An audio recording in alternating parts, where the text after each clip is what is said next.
করতেন। যদি পরিবর্তিত হতো তাহলে দেখা যেত যে নারী এবং পুরুষ সমান তাদের বিভিন্ন বিজ্ঞান বিষয়ে প্রশিক্ষণ করত।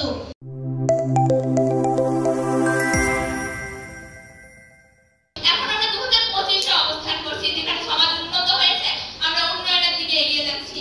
প্রিয় প্রতিপক্ষ, আপনি বলেছেন যে শিশুরা শিক্ষা পাচ্ছে না। শিক্ষকগণ শিক্ষা ব্যবস্থার ত্রুটির কারণে বিজ্ঞানের শিক্ষার্থী করছে। প্রতিবাদ করব যুক্তিসঙ্গত কারণে আমার দলের এর বিপক্ষে অবস্থান। মাননীয় মডারেটর, আমরা বলছি না যে সকল শিক্ষকই ভ্রান্তবাদী।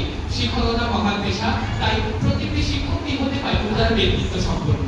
কিন্তু বর্তমানে আমাদের দেশে 10 জন শিক্ষকের মধ্যে 3 জন শিক্ষকও পাওয়া যাবে না যিনি কিনা ডক্টর আনিসুজ্জামান কিংবা ডক্টর কুলরুল ইসলামের মতো আদর্শ ধারণ করেন। শুধু আইন করলেই হবে না, মানুষের মনে সচেতনতা জাগাতে হবে।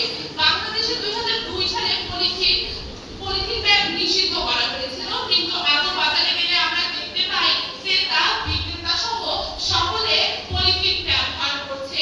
এটি কি প্রমাণ করছে না মাননীয় মডারেটর আইন থাকলেও প্রয়োগ দুর্বল, কারণ সচেতনতা নেই।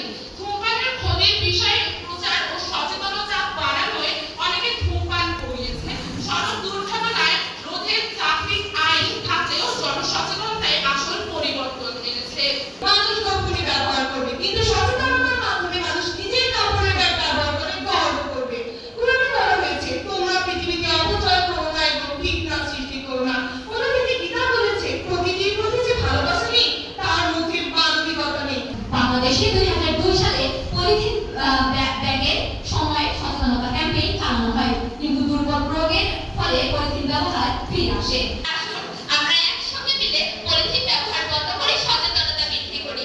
কেননা আইন শুধু কাগজ কলমে লিপিবদ্ধ থাকতে পারে, কিন্তু আমরা যদি সচেতন হই, আজ কেন, আজ থেকে 10, 20, 50 বছর পর পলিথিন বন্ধ থাকবে শুধুমাত্র আমাদের সচেতনতার জন্য। প্রতি বছর সমকালকে এই বিতর্ক প্রতিযোগিতা আয়োজন করার জন্য কুড়িগ্রাম জেলা পর্যায়ে আয়োজন করার জন্য আমরা তাদের প্রতি ধন্যবাদ ও কৃতজ্ঞতা জ্ঞাপন করছি। সমকাল থেকে আমাদের একটা বিতর্ক প্রতিযোগিতা আয়োজন করা হয়েছিল, সেখানে আমাদের স্কুলের টিম থেকে আমাদের স্কুল থেকে একটা টিম সেখানে অংশগ্রহণ করেছিল। আমরা সবাই কুইজে অংশগ্রহণ করেছি, হার জিত সব থাকে।